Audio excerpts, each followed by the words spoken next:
عليكم ورحمة الله وبركاته. ازيكم يا بنات، عاملين ايه؟ النهاردة الفيديو المنتظر اللي انتوا طلبتوه مني كتير قوي وقلتوا لي اعمليه. وانا هعمله معاكم ان شاء الله. هو المفروض ان انا اعمله على قناتي التانية اللي هي قناة الكروشيه اللي هي اسمها دريم نوجا. القناة ديت انا عاملة فيها سلسلة للمبتدئات، بعلمكم من اول، يعني من اول حاجة خالص لغاية اللي انتوا عايزينه بقى. بس النهارده هعمله على القناه بتاعتي، وان شاء الله اي حاجه تخص الكروشيه هتلاقوها على القناه التانية اللي هي دريم نوجا. بس النهارده هو يعني هعمله في القناه ديت اللي هي قناه اكله وفكره مع حواء، عشان اشوف ان هو يعني انتوا طلبتوا مني كتير قوي على القناه ديت. لو عجبكم بقى الفيديو وعجبكم طريقه الشرح الكروشيه تروحوا على القناه التانية اللي هي دريم نوجا. آه، كل ما يخص الكروشيه فيها كل حاجة خاصة بالكروشيه بس، لان الكروشيه ما ينفعش يتعامل مع اي قناة تانية، لازم يبقى منفصل لان هو عالم واسع جدا جدا جدا فوق ما تتخيلوا. بنقدر نعمل منه كل حاجة، بقدر اعمل منه مفارش، سجاجيد، شنط، شالات، سكارفات، كل حاجة، كل عقد، انسيال، كل حاجة كل حاجة. فان شاء الله يعني، فانا عشان كده خصصت ان هي يبقى قناة منفردة لوحدها. وقناة أكلة وفكرة مع حواء دي كل ما يخص بقى الأعمال اليدوية، وفي نفس الوقت الطبخ، التنظيف، التنظيم، كده يعني. تمام، هنبتدي مع بعض بقى. هنعمل عيون البوتاجاز زي ما قلت لكم. نزين البوتاجاز. ليه بنزين البوتاجاز؟ البوتاجاز يعني دي مش تفاهة ولا فراغ ولا فضا ولا اي حاجة من الحاجات دي. المطبخ ده مملكتك، ولازم المطبخ تكوني اول حاجة مرتاحة فيه، تاني حاجة عاملاه على الشكل اللي يعجبك، تالت حاجة تحاولي بكل الطرق ان انتي تعمليه يعني تبقي حباه مش كرهاه عشان تقدري تطبخي. عشان المطبخ ده احنا اكتر ناس بنقف فيه، معظم الوقت بنقف في المطبخ، ما بنقفش يعني طول اليوم تقريبا. هو واخد نص اليوم او ربع اليوم، فواخد حيز كبير. فلازم المطبخ دوت نعمل فيه كل اللي احنا عايزينه.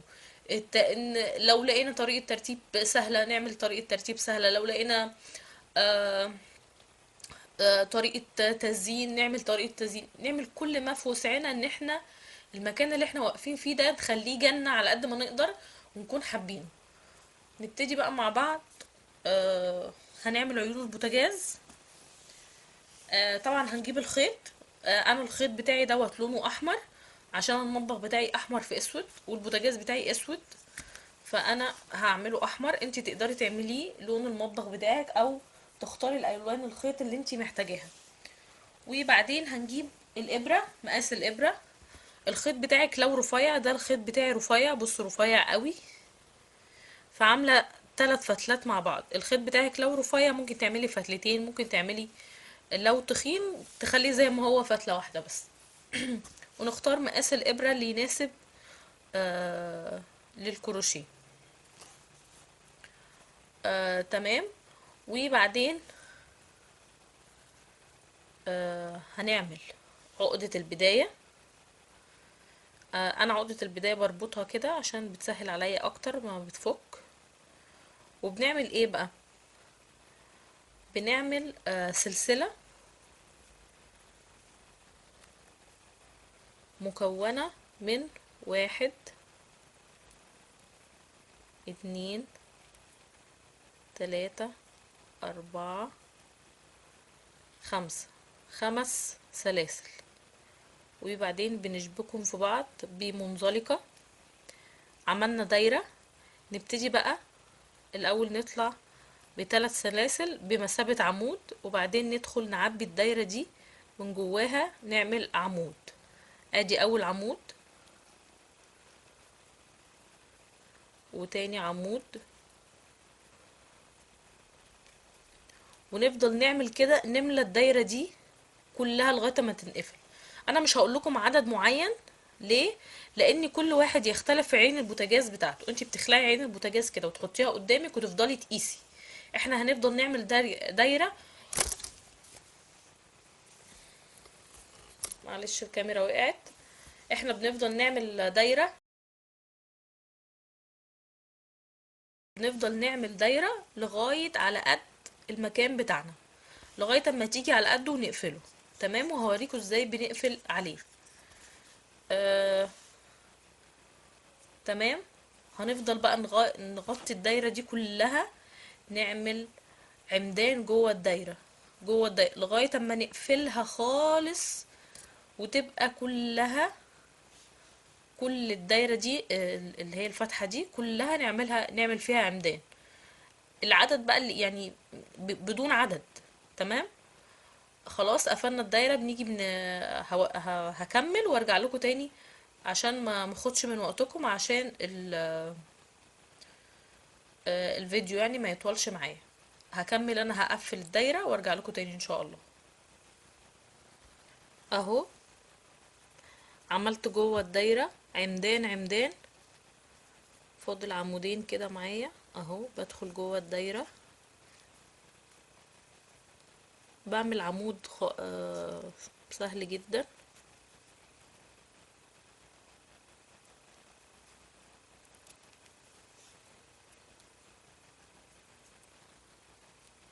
خلاص كده قفلت الدايرة. ابتدي اعمل ايه بقى؟ اطلع بثلاث سلاسل كده بمثابة عمود، واعمل في نفس فتحة الثلاث سلاسل دي عمود تاني، واعمل فوق كل عمود من العمدان اللي انا عملتها دي اتنين. يعني هو هنا ده عمود، انا عملت اتنين هنا، هعمل اتنين هنا كمان.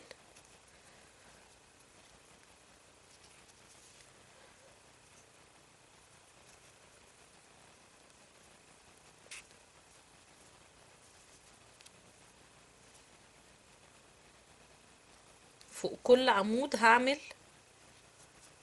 عمود تاني، يعني هنا عمودين عمودين، افضل ماشية كده في كل فتحة من الفتحات دي عمودين عمودين عمودين. تمام. يعني مثلا اخلي هنا العدد الدايرة دي الدبل اللي يعني مرتين. تمام.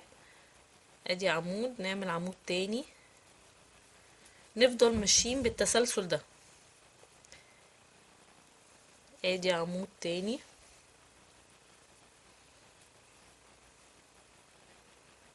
ادي عمود تاني، ادي الواحد اتنين عمود. افضل ماشية بنفس الشكل، عمودين في كل فتحة من الفتحات دي اللي هما بخش في الاتنين دول كده. تمام. وافضل ماشية لغاية اما اكمل الدايرة. هكملها وارجع لكم عشان ما اطولش عليكم في الفيديو. اهو خلاص قربت اقفل الدور ده. اخر فتحة ندخل فيها نعمل عمود اتنين،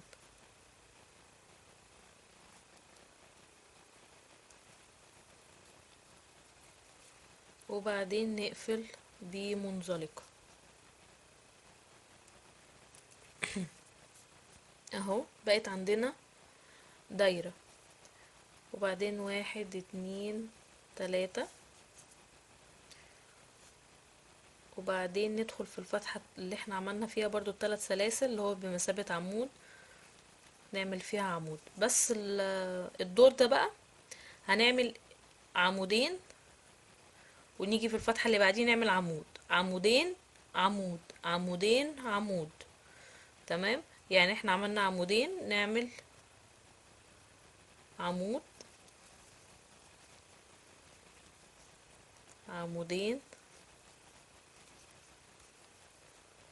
نفضل ماشيين بالتسلسل ده. على فكرة دي من مبتدئات الدايرة، يعني اي دايرة بتمشي بالشكل ده. بنعمل الاول بنعمل كده، بنعمل 5 سلاسل وبعدين نملاهم، وبعدين آه، بنملاها كلها. ال5 سلاسل دول بندخل جوه الدايرة دي ونملاها كلها بالعمدان، وبعد كده نطلع الدور اللي فوقيها عمودين، وبعدين عمودين عمود، وادي عمود،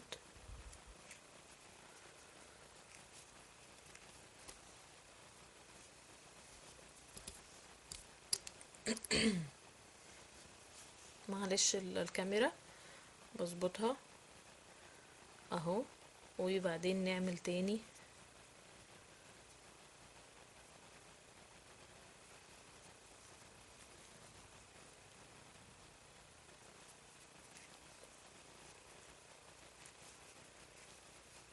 نعمل عمودين،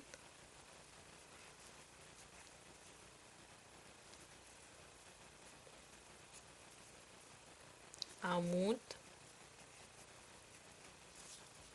يعني فتحة نعمل فيها عمودين، هنا 2 وبعدين 1 2 وواحد 2 وواحد بنفس الشكل في كل فتحة. يعني دي عملنا 1 نعمل هنا 2 وبعدين 1 وبعدين 2 وبعدين 1 بنفس الشكل لغاية اما نقفل الدايرة خالص ونوصل للنهاية ونقفل بمنزلقة. هقفلها وارجع لكم عشان وقت الفيديو. وهو خلصته، فاضل واحدة هنا، عملنا 2 يبقى اللي بعديها نعمل عمود 1 ونقفل الدايرة بمنزلقة بس كده اهي. انا العين بتاعتي دي لسه عايزة صف تاني، بس انتوا عملتوا كده، ده 1 2 3، تقيسوا على العين بتاعكوا كده، غطيتها كلها لغاية الاخر، خلاص كده. انا العين بتاعتي لا لسه عايزة صف كمان. تمام. الصف الجاي نعمل ايه بقى؟ الصف الجاي نعمل 2 فوق كل واحدة. يعني هنا هعمل 3 سلاسل بمثابة عمود، وبعدين اعمل في نفس الفتحة عمود تاني، وبعدين اعمل جنبيها عمودين كمان. في كل فتحة هعمل 2 عمود زي ما انتوا شايفين كده، وهنا هعمل 2 عمود.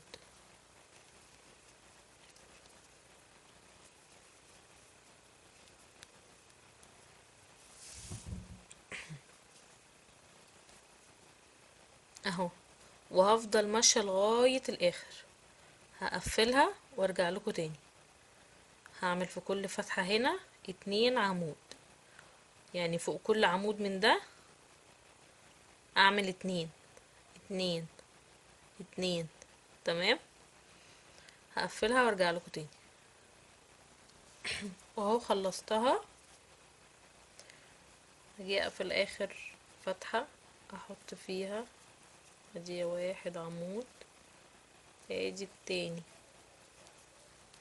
يبقى الصف الرابع عملت عمودين في كل عمود، في كل فتحة، عشان الدايرة بتاعتي تكبر. بصوا اهو، الصف الاول عملنا 5 سلاسل وابتدينا نقفلها بعواميد. الصف التاني عملنا في كل فتحة 2 عمود.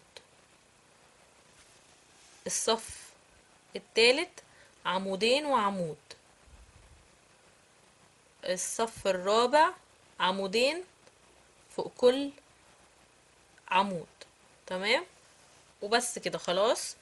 هنقفل بيه منزلقة هنا بس كده خلاص خلصناه. ونيجي نجيب العين اللي هي العين بتاعتنا ونقيس عليها كده. خلاص تمام اهي غطت. بصوا اهي كده، شد كده الاول. بصوا نجيبها كده، بصوا العين غطت كل حاجة. نبتدي بقى نعمل ايه؟ هنعملها نضيق شوية فيها. ازاي بقى؟ نبتدي نعمل سلسلتين، نطلع بسلسلتين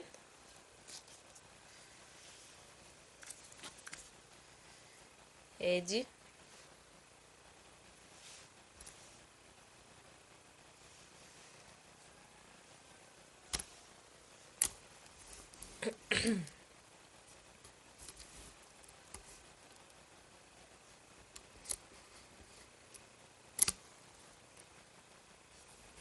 طب هظبط الكاميرا وارجع لكم. اهو نبتدي نعمل سلسلتين، ادي واحد سلسلة، ادي التانية، تمام. ونيجي نعمل هنا، هنعمل منزلقة، يعني نسيب عمود اتنين في التالت نعمل منزلقة بالشكل ده. اعمل لكم تاني هنا، نسيب عمود اتنين في التالت ونعمل منزلقة، نسيب عمود اتنين وفي التالت نعمل منزلقة. بصوا هنلاقيها بتلم معانا، نسيب عمود اتنين في التالت ونعمل منزلقة. ما لقيتوهاش بتلم، خلوها في رابع عمود مش في التالت، تمام. واحد اتنين التالت ونعمل منزلقة، ونمشي بنفس التسلسل لغاية اما تلم معانا. هعملها وارجع لكم. واهو بصوا لمت معانا ازاي، بس لسه طبعا واسعة شوية. هنبتدي نعيد تاني نفس الموضوع، نسيب واحد اتنين في التالت نعمل منزلقة، واحد اتنين في التالت نعمل منزلقة، نمشي بنفس التسلسل لغاية اما نلاقيها ضاقت شوية وتبقى كويسة. على فيديو فصل عملنا اهو، ضيقنا بس برضو لسه واسعة. برضو نعمل تاني، نسيب واحد اتنين فتحتين بقى وندخل في التالتة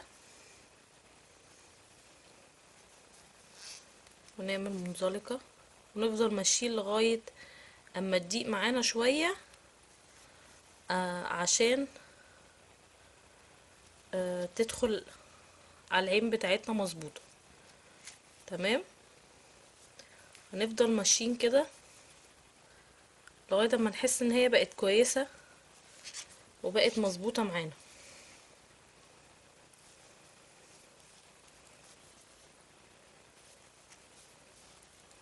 اهو اسيب فتحة اتنين ادخل في التالتة وبعدين اشد الخيط، اسيب فتحة اتنين وادخل في التالتة وبعدين اشد الخيط. هبتدي بقى اجيب العين بتاعتي وهلبسها وهي كده بالحجم ده، وبعدين هضيق وهي عليها. هجيب العين بتاعتي دي كده، البس الدايرة بتاعتي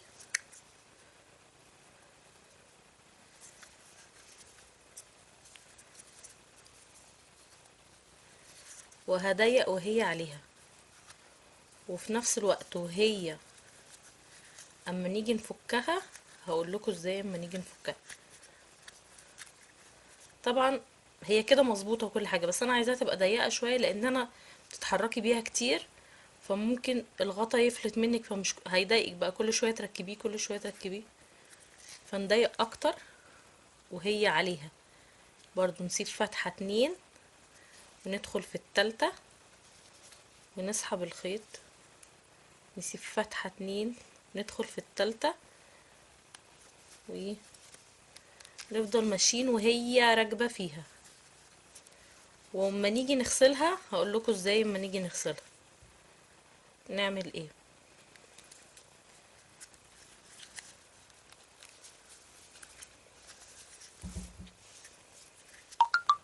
افضل ماشية بالتسلسل ده لغاية اما احس ان هي مظبوطة معايا وتمام وبقت مظبوطة. انا كده شايفة ان هي مظبوطة. شايفة ان هي ضيقة كفاية. ممكن اعمل كمان واحدتين كده. انتي بقى بعينك تشوفي اهو.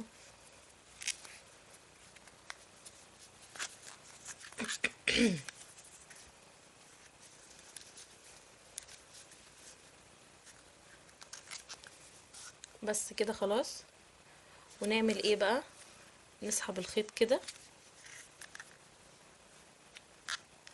وبعدين نقوم قاطعينه.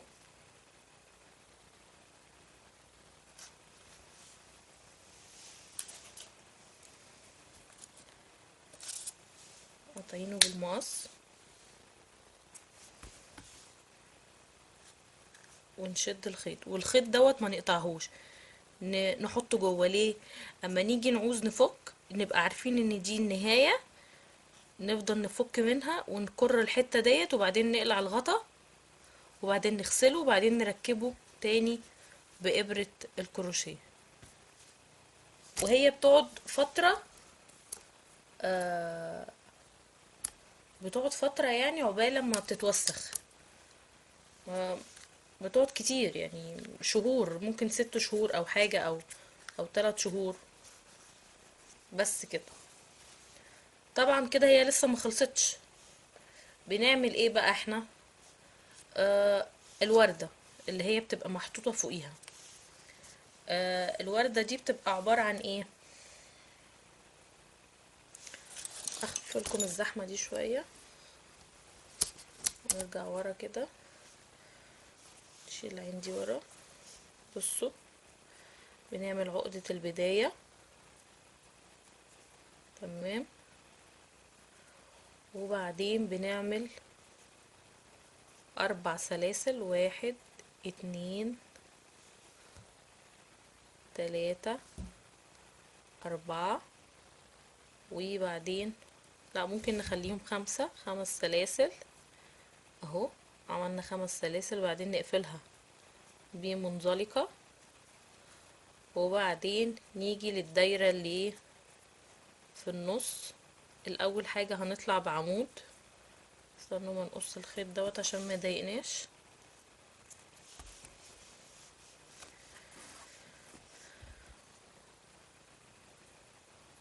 هنطلع ب3 سلاسل بمثابة عمود. 1 2 3. وبعدين ندخل جوه الدايرة، نعمل اول عمود، تاني عمود،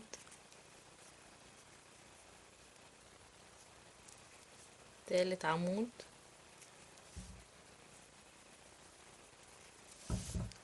رابع عمود،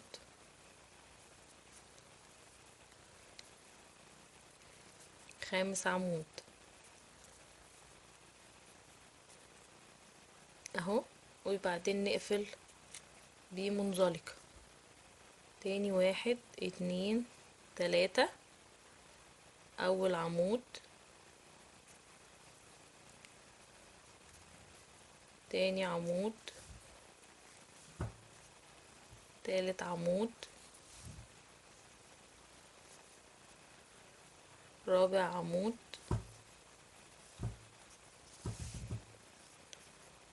خامس عمود. وبعدين نقفل بمنزلقة.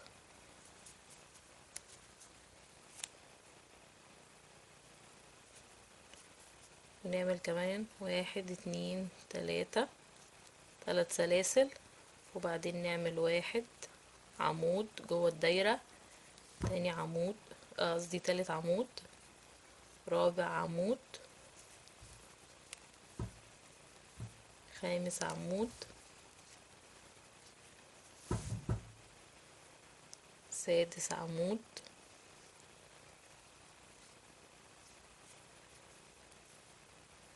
لا، هم 5 بس، معلش.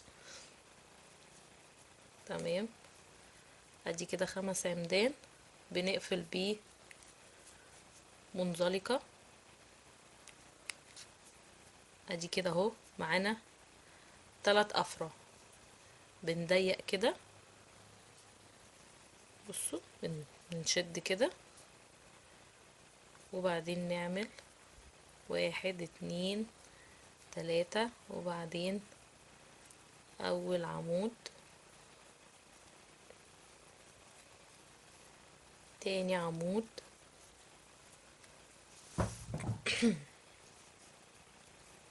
تالت عمود، بعد كده 4، خامس عمود، وبعدين بنقفل بمنزلقة، وبس كده. تمام، اهي شكل الوردة بتاعتنا. ممكن نعمل كمان فرع، نضيق كده ونعمل كمان زي ما انتوا حابين يعني، يعني زي ما انتوا شايفين، صغيرة كبيرة. ادي 1 2 3، وبعدين عمود 2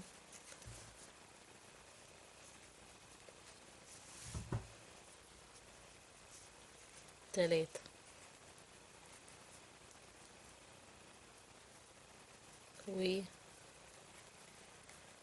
ونقفل بمنزلقة. بس كده خلاص خلصت. وبعدين اقفل الوردة بتاعتي واقص الخيط واشدها، وبس كده. وردة مكونة اهو، وبحطها هنا بس. كله احمر في احمر كده، مش هنعمل اي تزيين، لا هنزينها طبعا. ازاي؟ هقول لكم حالا. بنقص الخيط دوت، خلاص احنا مش عايزينها دي الحته الكبيره دي. بننقي اكتر يعني اكتر وش مهندم. انا شايفه ان الوش ده، ونحطه عليه. وبعدين نعمل ايه بقى؟ بنجيب ابره عاديه، ابره خياطه، وبنجيب اي فصوص عندنا، اي حاجه، اي ترتر، اي فصوص، اي حاجه. بصوا انا هوريكم شويه اختيارات. عندكم مثلا حاجات زي دي. آه عندكم فصوص من عقد، ممكن ما تكتفوش تحطوا فص، تحطوا خرزة بس واحدة. ممكن تحطوا، ممكن تجيبوا اللي هو الترتر ده اهو، اهو.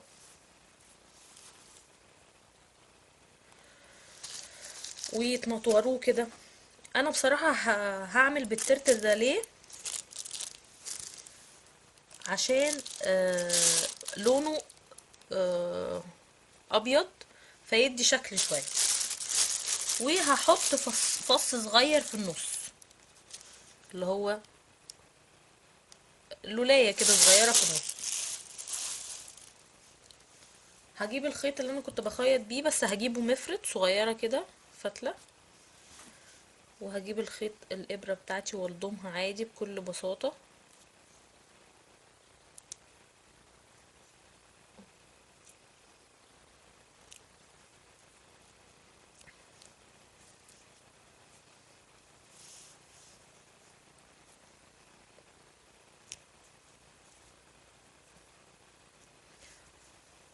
ويعني تقدروا تزينوها بأي شكل، لو عايزين تسيبوها كده برضو تسيبوها كده، يعني مفيش مشكلة خالص. خلاص كده، خلاص كده اهو.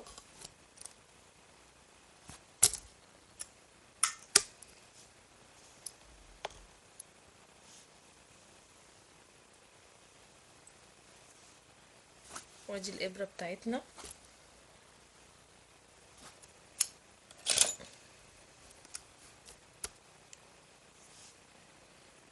على فكرة المنظم ده انا عملته معاكم قبل كده في فيديو، للي حابب يعرف طريقته. هنجيب بقى الوردة بتاعتنا اهي، ونلضم الخيط من ورا، ونجيب الترترة دي اهي،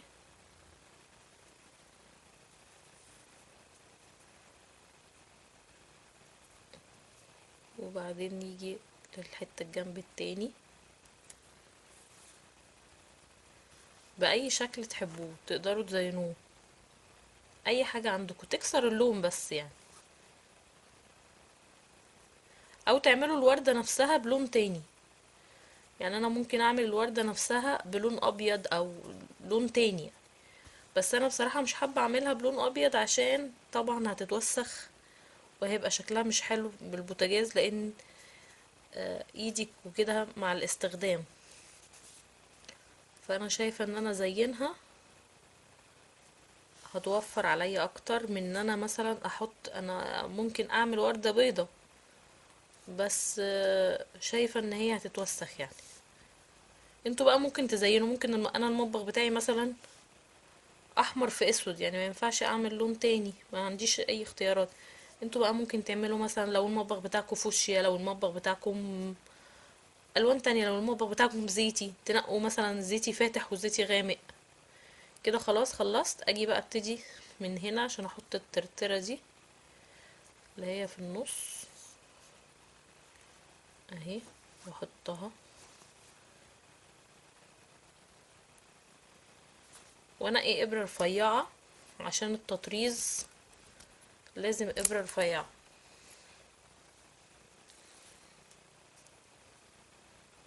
وبس، وده شكل الوردة. نيجي بقى هنا بنخيطها بالخياطة عادي خالص. بصوا طبعا هي ما بتبانش لانها من نفس خياطة الخيط، فمش باينة. مهما بصوا مهما تخيطوا بتثبتوها كده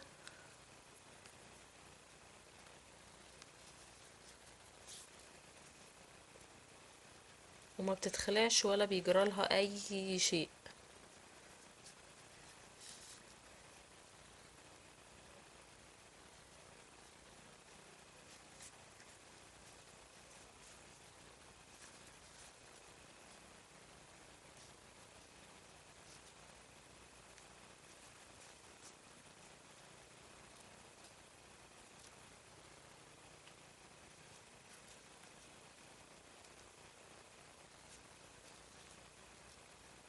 وبس كده خلاص. وبقص الخيط